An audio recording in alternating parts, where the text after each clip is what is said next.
Hello and welcome to What the Lux with me, Fred Moore.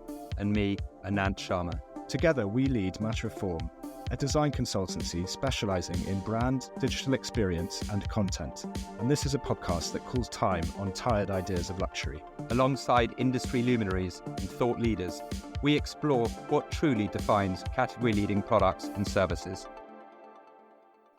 We've been particularly looking forward to this conversation because today we're discussing a simply fascinating topic: mental health and the business of mental health.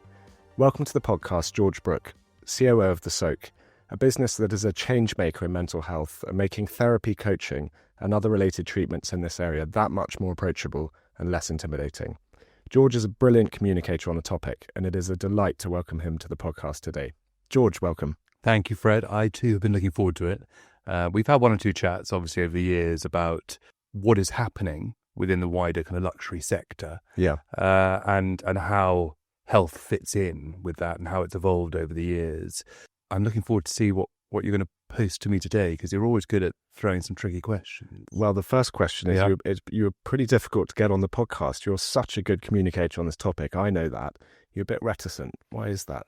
And thank you for coming on. Of course. No, pleasure. I think one of the big challenges when you're talking about healthcare, particularly mental healthcare, in my experience, is this relationship between ultimately being an effective service for the individual, driving change in them and helping them, versus that commercial output and this positioning. Are you luxury, and what does that mean? And it's a really nuanced conversation, obviously, but we historically at the Soke have been asked repeatedly, are we a luxury brand? What is our view of that? Where do we sit within the sector? I mean, my understanding is the determination of luxury, how you'd actually articulate it, has changed over the years. Certainly has for us, and looking back on it, there was the experiential side, the comfort, the quality, almost how elegant something was. Ultimately, it seemed to be quite linked to status. Yes. That was quite interesting. I read an article the other day. I'd like to say I just read it on the side. Obviously, I was swatting up for this. But there's a guy called Jared Viner, I think is how you pronounce his name. And he spoke about luxury maybe slightly changing and now being more related to trust, truth and time in some kind of order. And the more I read about that, the more that resonated, I think, a little bit with me. I think time is obviously a critical part, particularly with a service like ours. People want a solution really quickly when they're ready to go. And time is precious no matter who you are, no matter where you sit socioeconomically in the spectrum. When you need help, and you want to access that really fast, not least to bring your anxiety levels down and allow you to feel like you're entering a system of care. You're feeling contained. So I think that access, the speed of access, really important. I think trust every brand wants to create ultimately. So I do understand how that sits, and we absolutely strive to create that. We have a model where we work with people from almost the neonatal stage right through to older age. And we therefore recognize that in someone's life, they might need access to some form of support many times, for different reasons at different points. And we want them to trust us to have found the right solution at that point in time and to come back to us, to help them again. So trust is obviously a really important part. But the truth was the one I was most interested in, this idea of truth. Mm-hmm. And I think our sense of that is, for us, it's about being ultimately effective, that we are effective, that what we say we're going to do is well articulated, is transparent, that the individuals understand what the plan is, and that they ultimately see that the plan is effective. It drives that change, whatever that change may be, it drives it. And so I think we battle a little bit with whether or not we should be considered luxury or whether actually we're more premium. And I think, there's an interesting distinction between the two. And again, my sense of it, if I look at some other luxury brands within the wider sector, is that you can, from the off, say you're a luxury service. You don't need to prove it too much. Or talk about it. If you're trying to say you're premium, that's a sort of benchmark of quality. There's some sort of level of accountability there. And it is quite difficult just to state from the off that you are premium, that you are the best, that you deliver the best results, that you have benchmarked yourself to be considered premium, irrespective of price. And I think for us, that's probably the most important aspect is knowing how we benchmark ourselves internally and how we benchmark ourselves within the wider sector of health and care. And I think I would therefore debate that, yes, we've got some luxury elements to us, but we strive to really deliver a premium level service. Yeah. So for those listening, they might not know what the Soke is or does. I would just say, though, that from our experience at Matter of Form, everyone in the health and wellness sector, catering perhaps to the affluent audience, they struggle with this balance of medical and scientific versus, is it hospitality or is it service or is it warmth? And that, some are way too clinical and intimidating. Some sort of paint the picture of essentially a spa-like service when actually, like a Chanel, they're actually offering something that has a formula, a method, a medical foundation. The Soke, I think, is one of the ones that gets it really right. It's a really, whether you consider yourself luxury or premium, it's a really well-crafted brand. Yeah. Can you talk about what the Soke is and how you like to, what you do, what problems you solve, and how you like to communicate to the potential, do you call them patients or actually clients? Clients, and clients, actually, that's very intentional. It's quite a good start point, really. A lot of historical, traditional mental health services are medically led. They are led by a doctor. Not surprisingly. That doctor is a psychiatrist. Yeah. And psychiatrists have patients. It's a medical experience. And we have psychiatry as part of our service, but we are not psychiatry led. We are psychiatrically underpinned. Very big difference. What we're really trying to advocate is people to get quick, effective help as and when required for whatever the situation is. And we actually often talk about situations because a range of situations can be around those that are very much clinical. Your traditional anxiety, depression, bipolar, PTSD, eating disorders, addictions, those that are diagnosable. But there's a whole range of things out there that haven't been the preserve historically of mental health services, particularly on the NHS, which are more around life, what's happening in your life. They will affect everyone through the course of life. A relationship issue, losing someone or a job, physical health issues and the impact on you of that. Things happening with your children that you want to understand better, going through the menopause. What does that mean and how do you navigate some of these things? So these are things that, irrespective of who you are, you're going to go through some of that through your life. Yeah. And quite often people are just looking for some considered objective expert guidance in 2, 3, 4 sessions even, just to give them some tools to navigate that bit. So we talk about clients because that group that come to us, they're not patients, they're not clinical. So clients very intentional. And I think a big part of what we are trying to do is there's been a call, I think, in the West, particularly in the UK, for the last 15 years, I'd say, where celebrities and members of the royal family and just more widely, the government have been saying, access earlier, try and maintain good mental health. Don't let it get bad. There's been this whole preventative agenda almost about investing actively in maintaining good mental health. Yeah. Because the costs that accumulate to society or the health service later on are vast. Absolutely. You've got the health issues, you've got the social issues. Yeah. And they're both related, but they're huge in different ways. And the impact on workforce and productivity, again, a massive area. But I think what we really feel when we look at, what we're trying to do and trying to, work around this situation is say to people, well, if you're looking for help, we are a natural start point. Yeah. We can help you navigate this system that is quite fragmented in the UK and internationally and give you a start point, a managed start point. And so, again, that's where client comes in. It's this idea of therefore treating everyone as an individual. And at that early stage, when people first engage with our services, that's where I suppose our approach to hospitality comes in. Yeah, because you're a very warm brand, in my opinion. I think that's right. The language we use as part of that, the environments we create, the processes we deploy, and actually the people we employ, all done to create warmth and welcoming, that access point. But we've invested a lot in what we call our kind of client services function. That is the hospitality of healthcare in our view. So that when people first come to us, often for the first time that they've ever engaged with a let's call it a mental health service, they don't know what they're looking for. They don't know what the options are. They don't really know what's happening to them actually at that moment in time. And a lot of what they want is just to talk to a quote unquote sort of almost a normal human being in normal language about that.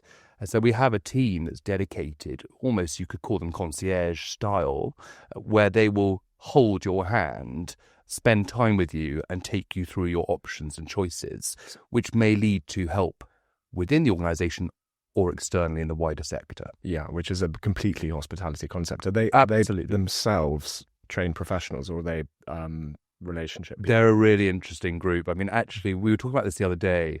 I think they've been the hardest team to identify and employ. They there are lots of great practitioners in the UK, clinicians. Yeah. Finding the great ones, okay, that's a bit of work, but there are lots of trained practitioners, and we make it our business to find the really great ones. There are lots of really great administrators who are well trained and have worked in various fields, which can move over into a health setting relatively easily, actually. The client services team, you need someone or a group of people who, on one side, have experience and really understand the idea of hospitality, being welcoming, spending time with people, investing. And on the other side, being resilient enough to carry what can be quite a lot of clinical offload. Mm-hmm. People can get very emotional with these people. They tell their stories. It can be very, very, very meaningful and at times quite scary about what they will deal with. So we're finding people who have experience of hospitality and are often part qualified clinically. Yeah. A really interesting group. And they largely haven't maybe chosen to become fully qualified and to practice as clinicians, but they understand risk.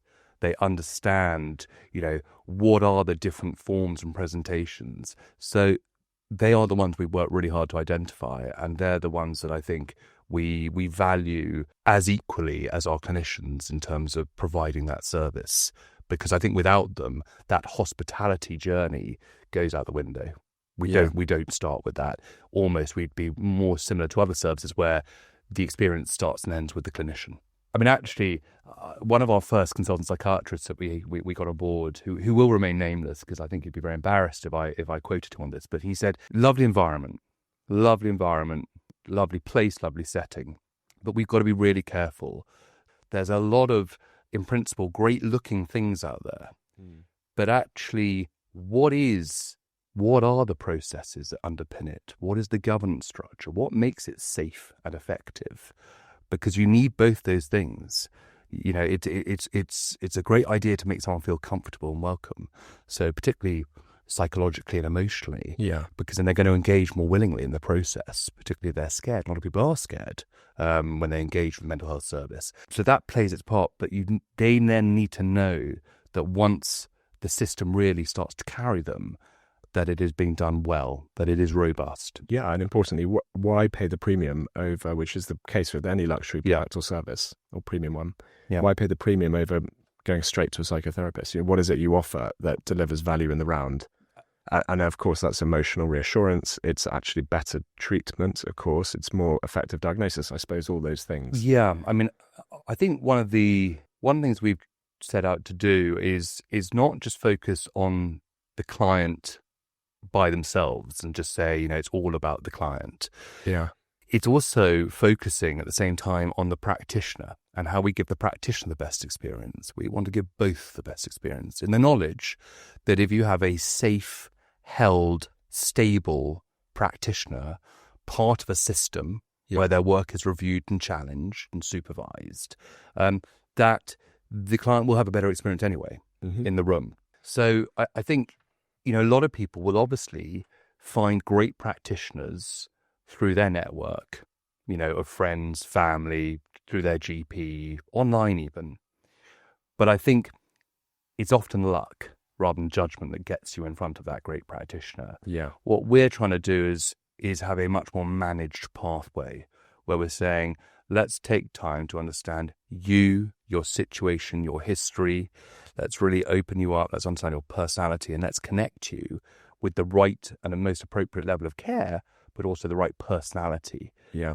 Because I think it is the one area of health and well-being the mental health side, where it relies so fully on how you get on with your practitioner. Yeah. It's so essential, because that's where the trust is created. In part, we do our bit before that session to create trust in our allocation of you to that practitioner. So these concierge people, client services team, client services teams. I mean, typically someone coming in with, I mean, maybe this is too big a term, depression, maybe be an obvious one, but that there's a host of things behind that. But in a sense, the part of their job is casting. It's casting personalities. It's as well as understanding the likely drivers. Absolutely. I mean, the first part of their job is containment. People often are calling up in a very emotionally volatile state, desperately looking for answers. Yeah. And actually just being able to have a conversation. I mean, at times the client service team will be talking to a new inquiry, let's say, or a new person for 60 to 90 minutes. So, they will spend a lot of time to try and contain that person. Which, by the way, is 55 minutes more than you get to speak to your general practitioner. That's a very good point. Absolutely. Yeah. And that containment, just knowing that I've had a chance now to talk to someone rather than just email and explain the situation, and know that I now know what the next steps are, and I know I've got someone working on my behalf to deliver those next steps. So that containment's really huge, actually. And we find there are some clients who ring up almost saying, I need an appointment today. They then have their conversation with the client service team. And the months they know there's a plan in place, they might be happy now to wait a week. Yeah. It just takes the edge off. So I think that's a really huge part of it, containment and understanding. Then it is absolutely about the allocation of the right solution. And, there is a little bit of matchmaking. Yeah, there is absolutely that little bit of matchmaking, and that's where you need the client services team to understand what practitioners do, and for practitioners to treat them as their equals. Every day, our clinical team in the building come together for an hour, protected hour, to challenge each other, to review cases, and to suggest different ways that case might evolve, and different ways that you might take the case forward. So interesting, yeah. Rather than if I was an individual practitioner practicing online or from a room in Harley Street, let's say, I hold all the risk and I hold all the solutions for that client. Whereas every day that team member is able to say, this is what I'm seeing. It's all done anonymously as well. So, no names are shared, but it's this is what I'm seeing. And because you've got 9 or 10 other practitioners in the room with you, they'll all have a view on maybe what's going on, and that helps it become quite a bespoke service. You start to really identify nuances because you've got many heads around that case. Yeah. And it avoids what can be quite idiosyncratic practice. Because it's so maligned, the term, but continuous professional development. But it must be so important, because you get stuck in a one-track way of delivering, never challenging your own practitioning as a clinician. I think it's such a good point. I mean, when you think about a lot of doctors, and this is potentially unfair, but they get trained to within an inch of their life at a moment in time, and then they start to practice. Yeah. And a lot of their practice is going to be informed about the knowledge at the time at which they were trained. And so that evolution of their practice, if they're not really rubbing shoulders and being challenged by others with different age profiles who have been trained abroad or in different NHS trusts, there is a chance that they might stay with quite a static view of what might work. And I think that's really important when we talk about a service or a sector that is trying to keep up with a very fast-moving and fast-changing landscape of need when it comes to the wider human population right now. Yeah. Emotional, behavioural need has changed dramatically, I'd say, in terms of age profiles and presentations. So that's and also the underlying science, which is in mental health, probably in diet and things, and it's very, very, it's advanced a hell of a lot since 30 years ago when that doctor might have trained. And if they're not staying on top of it and speaking to people every day, and they're in they're a private practice on Harley Street, cut off from the world, there's every chance they're giving the wrong advice or the wrong techniques. Well, or at least they might be giving the right advice and the right techniques, but it may be that those aren't appropriate to that client. But that client found them, they've started work, so they continue unchallenged in a way. Yeah. We find actually, and just going back to this multidisciplinary team meeting that happens every day, we've got all these different skill sets in the room. There's one person also in that room every day, which is a member of the client services team, to sort of advocate for the clients and really put forward their cases. Because sometimes what will happen in that team discussion is a suggestion either from the practitioners or actually from the client services team that potentially client X might need a change of approach, a change of treatment, a change of practitioner. And that can start to happen in a really managed forum to say, yeah, maybe they've come to the end of this relationship. Yes. And actually for them really to break ground, this is what needs to happen next, particularly with some of the more complex presentations. I'm presuming to provide a safe space to speak to the client and get that feedback if they might feel it's time to move to someone else. Absolutely. So the client services team, they create that initial relationship. They will then check in with the client after they've started work within the Soke. They'll actually, via email, quite often via phone call, if it's agreed, just say, okay, you're 1 or 2 sessions in now. Yeah. Are you happy? Do you understand what's happening to you? Do you agree with your plan? Are you gelling? Do you get it? And there have been cases where the client says, no, I don't think I do understand. I don't fully understand, or I'm not totally happy. And that's something that we can then address and we take back to the clinical team and say, either, we need to focus on how we're communicating with this client, or we need to change the way we're approaching them, full stop. Yeah. And does that mean that we've got the wrong team around them in the Soke clinically? Or actually is it a case that we're no longer appropriate? We need to help them find the right team outside of the Soke and help them navigate their way into that.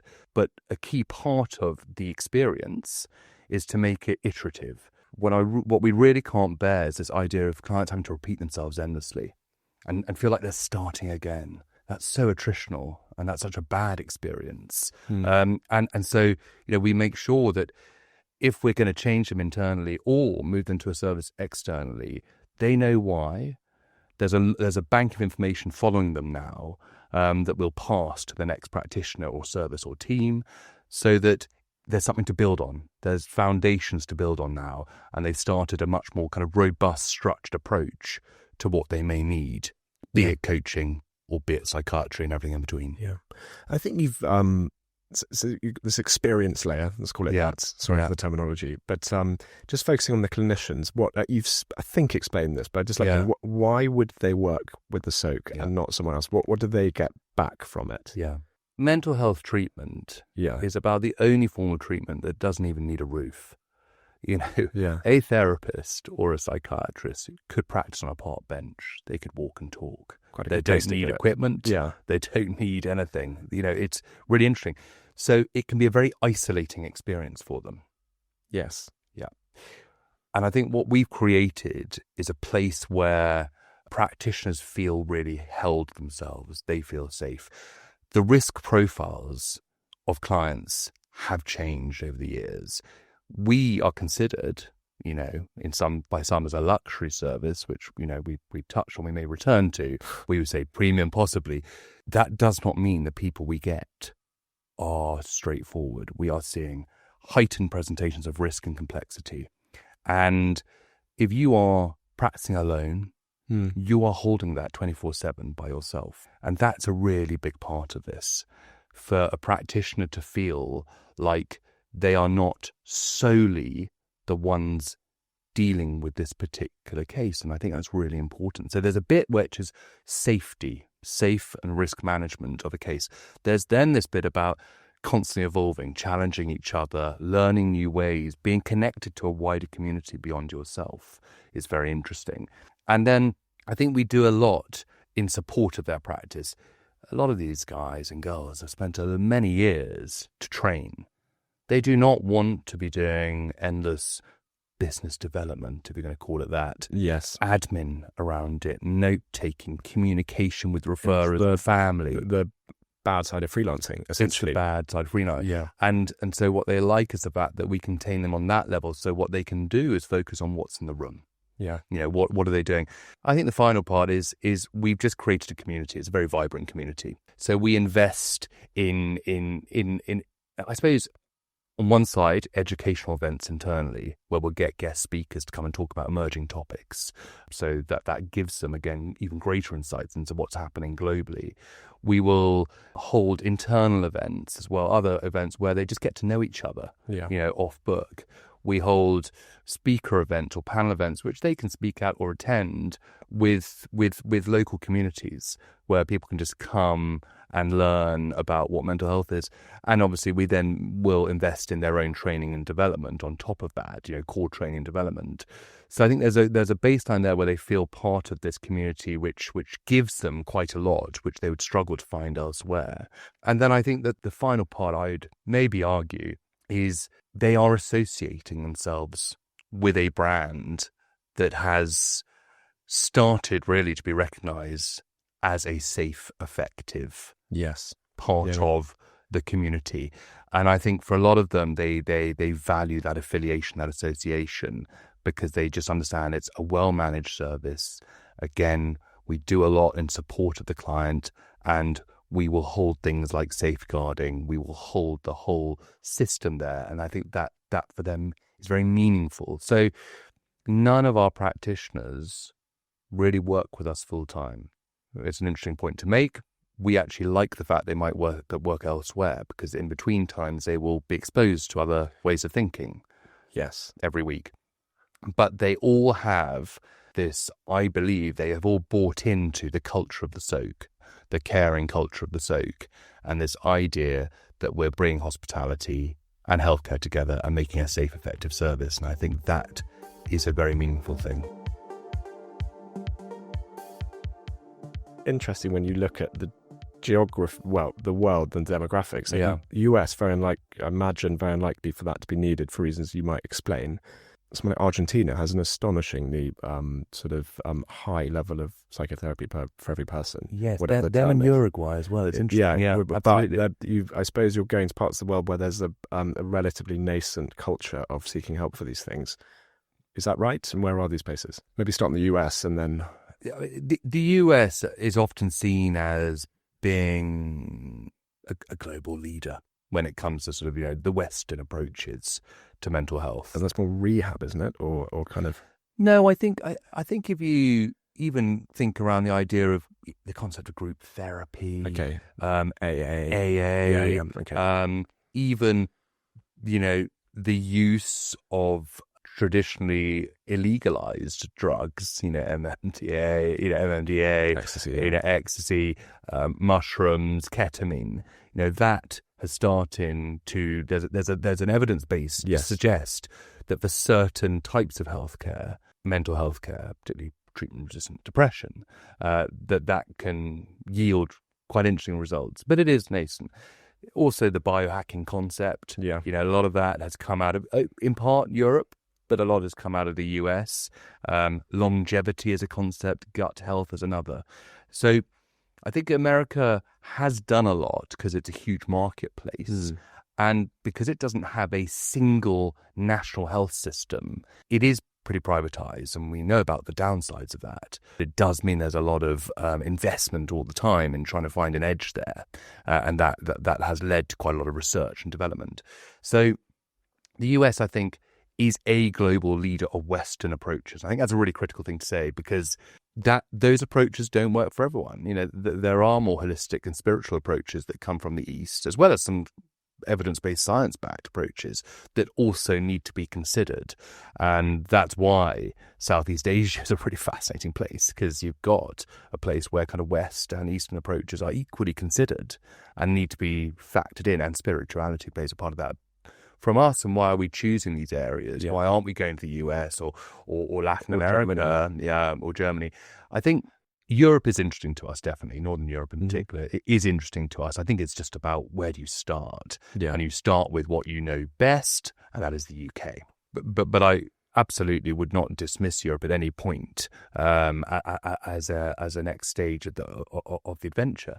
But when we were looking at other places to go, one side there's got to be an appetite from a partner. So you are often led where the appetite is, and where you've got a trusted partner that you find. And we were fortunate enough that we were looking in the Far East, and we were introduced to someone and they were on the same page.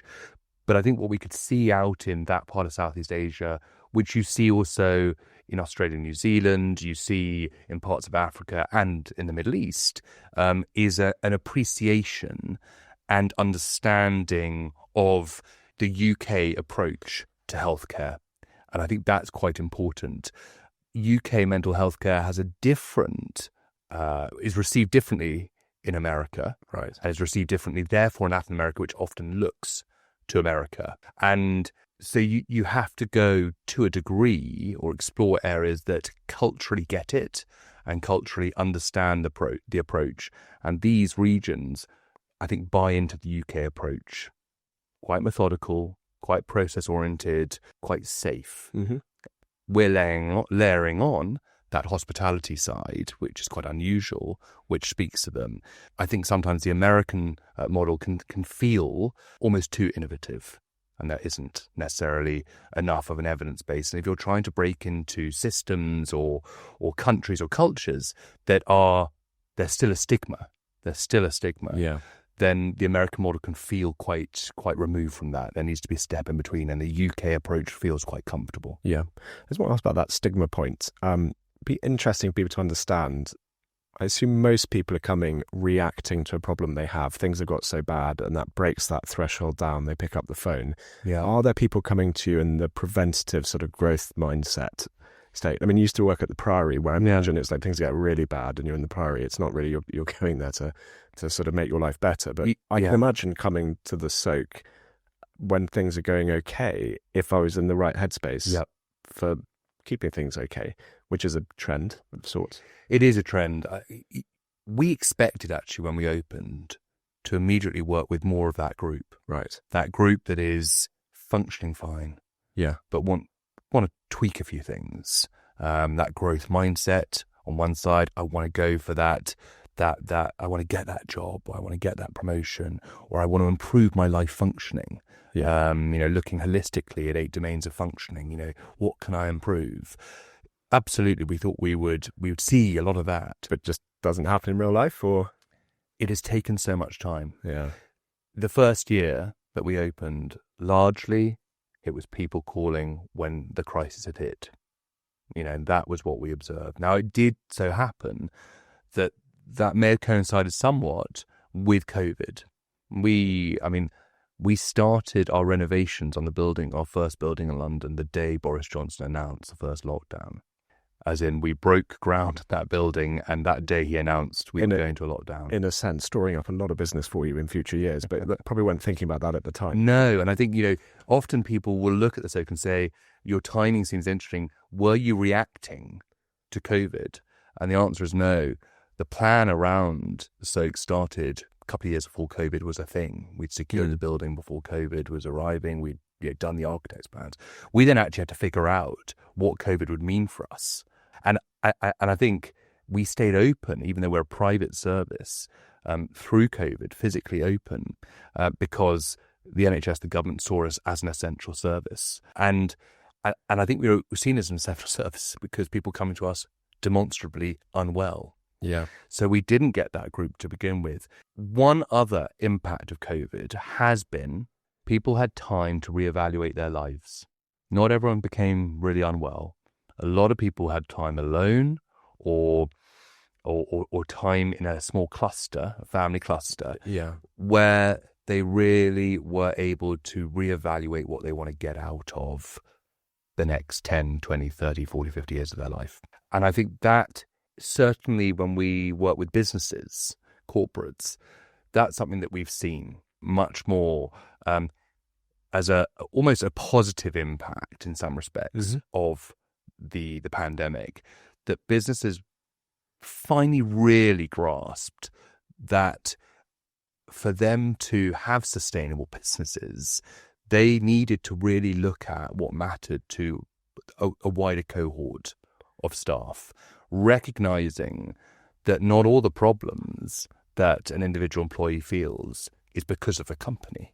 Yeah. Quite often they're all, a lot of them are external to the company, but the issue is it impacts on life at the company. And I think that was a big change. And I think through that, and through some people just reevaluating their own life circumstances and desires, we have seen over time increasing people coming with, to us, looking for that level of counselling, coaching, mentoring and guidance. But that is almost a B2B service. You're selling to the company who's offering as a program, or...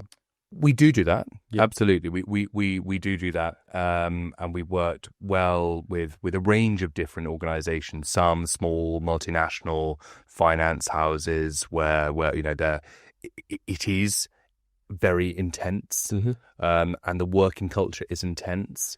And we have to be very mindful, actually, that a lot of people are drawn to that because they want to achieve stuff.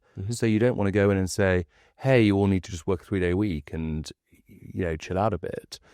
It's actually looking at how you look at their core beliefs, their limiting beliefs, how they actually affect change, systemic views, how they work as a team, how they understand self against other. That's really interesting.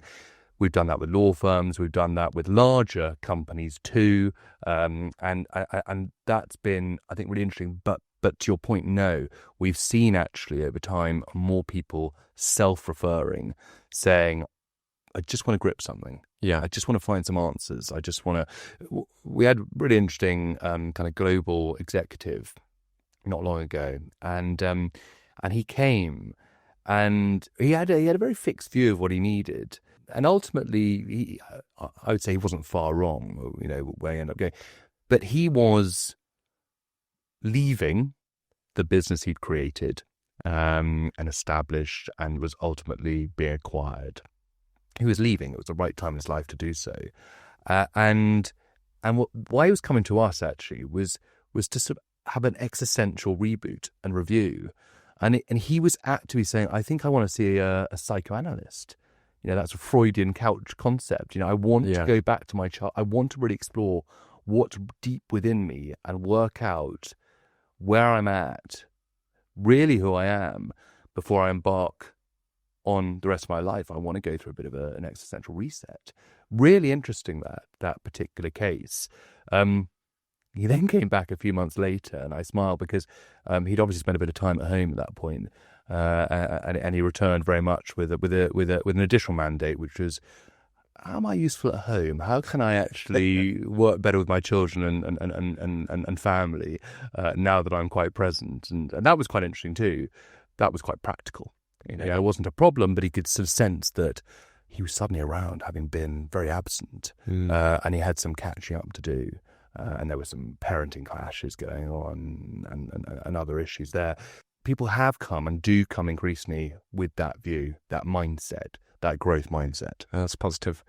There's a question, because you're a keen observer of the sort of trends or what's going on. If you just superficially look at headlines and it's, mental health pandemic, it's never been as bad as it is. Do you think that is the case and there's something behind it? Or do you think it's just always been there and undiagnosed? The data is so inconsistent internationally on this. Yeah. We're largely because of the NHS, we actually have a very strong data system in this country, which gives us a really good view of what's going on. Yeah. That doesn't exist globally. So you invariably end up having to talk about, those countries that provide the most data. And the UK is one of them. I think what I do believe to be true is the younger generation, they have been affected for a multitude of reasons. Right. And I think there's a lot of data out there which one could argue against. But very sadly, there's one data set that I've become increasingly interested in, which is suicide rates in under 35s. Yeah. And that has gone up in this country. And in countries, it hasn't necessarily gone up to the same degree. So that, for me, if you to whittle it all down, take out the noise, that's a very meaningful piece of data. I think male mental health, I think more men have come forward now and are coming forward. I think we need to reflect on the fact that a lot of men don't find it easy to actually convey, to articulate their emotions. That's not a great strength. So that's why I think some services are beginning to really understand that and are bringing more experiential approaches. Yeah. So it's not just all about you and I talking about how you feel. It's about doing stuff. And then through the doing stuff, we might talk a bit and build up a bit of an alliance. And then we might talk. There's this concept of flow state. And, you know, getting a guy in particular into the flow state. And then afterwards, he's more likely potentially to want to talk through what's going on.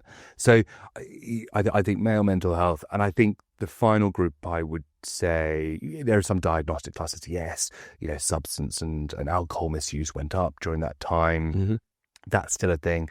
Disordered eating disorders, yeah, that particularly in the younger generation came out a bit.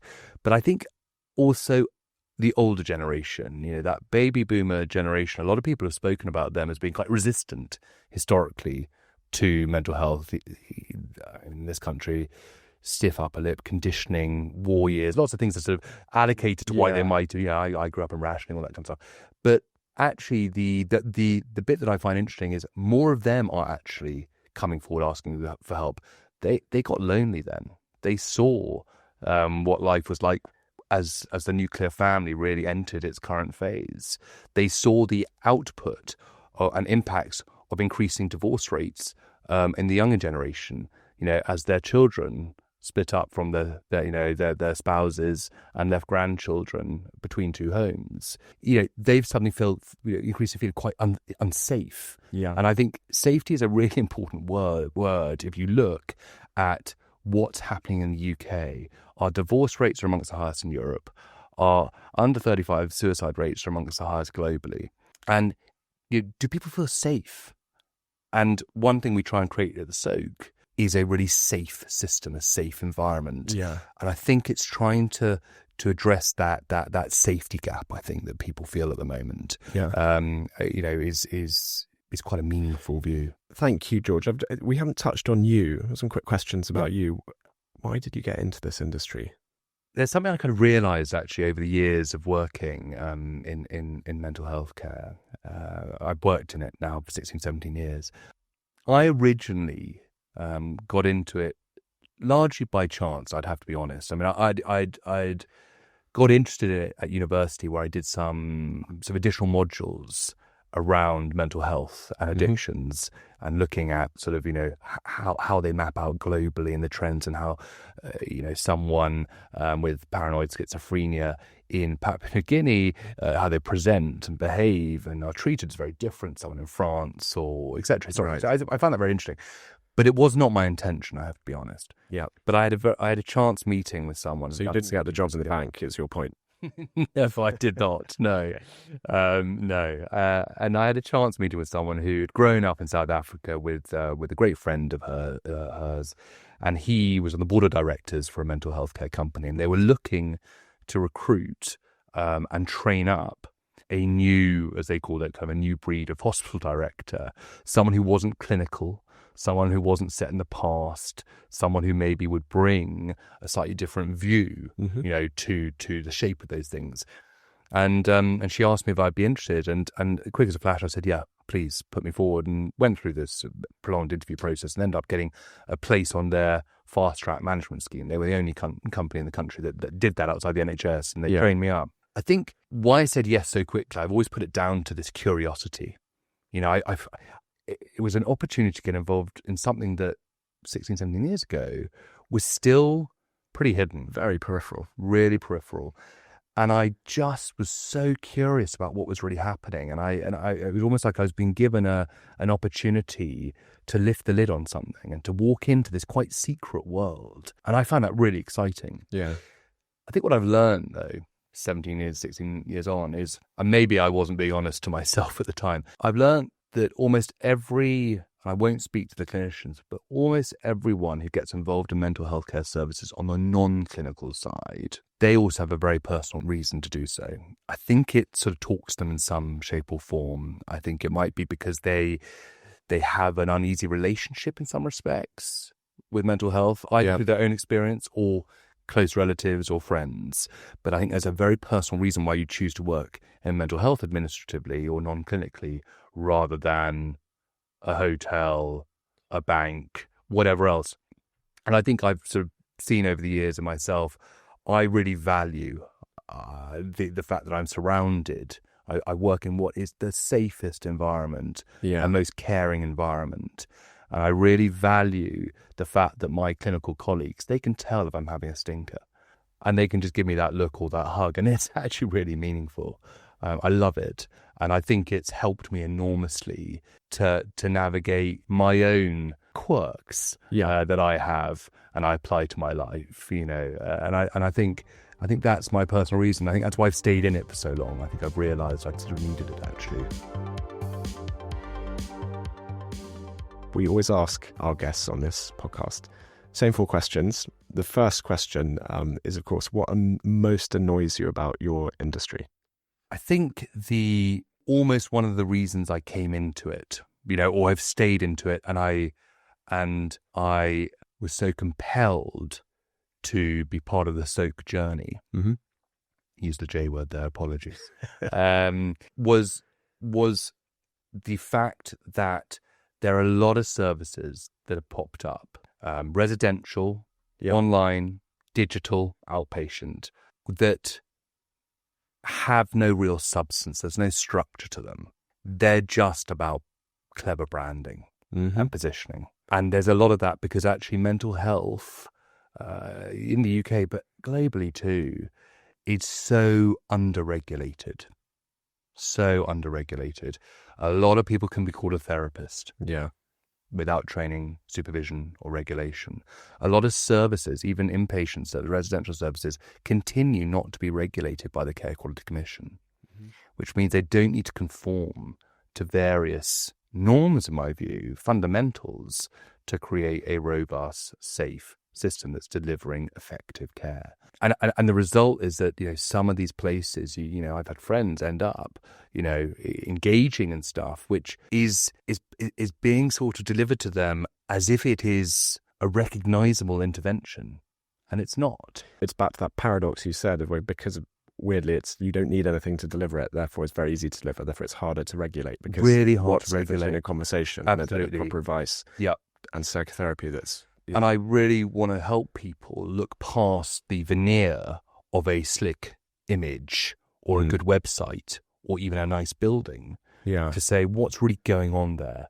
And let's help, navigate you to the right service that will actually deliver or change the dial for you. I get calls every week from friends or friends of friends saying, this is the situation. What would you advise? And I think, so I kind of, on the one side, I've got my professional life where I'm dedicated to this, but my personal life has ended up, being involved in this too. And that brings it home, actually. That really brings it home. Who would I send a really good friend to, a family member to? That's really driven home my view of my assessment of the sector. Yeah, a great answer. The second question is, what most concerns you about the world we're leaving the next generation, your children? The world as it is going to change again. Mm-hmm. Everything, goes from one side to the other and briefly middles, and then, goes to the extreme, middles, and goes to the extreme. Right now, it feels like we, as the generation to whom historically might expect them to look for guidance and advice, we don't really understand all that they're going through. The world that they inhabit is wildly different to the one we grew up in, and is wildly different to ours. They're tech and digital natives. We're not. We're tourists. And, it's very difficult for us to really understand, therefore, the fact that they're on 24/7, they're exposed to stuff 24/7, and the impacts that has in their formative years. So I do really worry about that, and therefore, do they respect our generation, our judgment on these things? Possibly less so, because we understand it better. We're seen as already quite anachronistic. Whereas we were growing up, in a different time to our parents, but actually there was a lot of similarities. You'd still be chucked out the door and go and play in the park, whatever it was, or get on a bike. Everyone sort of understood that. Whereas this is really different. Yeah. So I think that does worry me, that exposure. Currently, that exposure that is unfiltered, undiluted, and not done for their best interests to a whole raft of information that can start to really firm up their worldview in a way that is not helpful. I I do probably worry about that most. Let's not get started about, the ecological state of the world and stuff. Yeah. That bothers them too.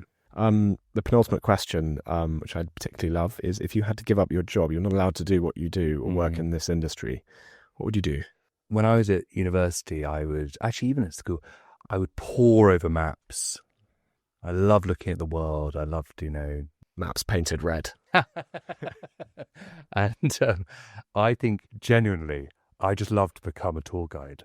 I just love to take people to really interesting places. Low-end tour guide, or are we talking luxury tour guide? I just want an engaged audience. Okay. I want a group of people who want to be there, who want to be, on that field or in that building or in that city or in that space. And there's a commonality of purpose there where you're all absolutely invested in finding out more and feeling what it might have felt to be there in that moment of time. I think I'd love to do that. And actually, that idea was slightly passed to me by someone I used to not work with, but worked alongside, who used to head up the mental health services in NHS North London, who retired earlier and became an international tour guide or travel guide. And he's had the most wonderful life since. So I think it would get me out seeing the world and learning more. How fantastic. Last question, George. We like to leave it on a bit of an up. What's the most exciting thing for you over the next 5 years? Personally or professionally? As a business? It could be that. It could be either. I mean, I'd love to say, we'll see the girls evolve and, become Olympians. But I think professional. I think that's exactly, because God knows what's going to happen. But no, I think professionally what I'm most excited by is my belief is in 5 years' time, we will have grown further in the UK and we will have set up more services abroad through these partnerships. And that will allow us to set a new standard internationally of benchmarking. Yeah. To be able to say, that's really interesting that, over in Thailand, Malaysia, Indonesia, in parts of Africa, Middle East or UK, that this group here respond really well to that, but don't respond well to that. And let's start learning internationally and just sharing ideas and thoughts and sharing that evidence base, because that's what hasn't happened enough within the world of emotional, behavioural and psychological healthcare. And I think in some small way we can play a part in that sharing and that benchmarking. And I think that really drives me. That the sense of not just thinking we're doing a good job, not just thinking we're the best, but actually being able to say through clear, well-articulated, well-captured data channels, we are actually doing a really good job. This is why, and or we're not, but who is, and let's learn from them, through that sharing system. Brilliant. George, thank you very much for coming in today. I think people are going to find this absolutely great podcast. Thank you. Fred, you're very kind. Thank you very much for your time. Thanks so much for listening. This has been What the Lux.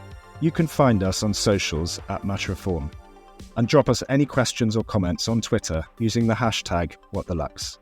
Or if you're a luxury brand looking for strategy and design that goes beyond the banal, get in touch via hello@muchreform.com and chat to one of our consultants.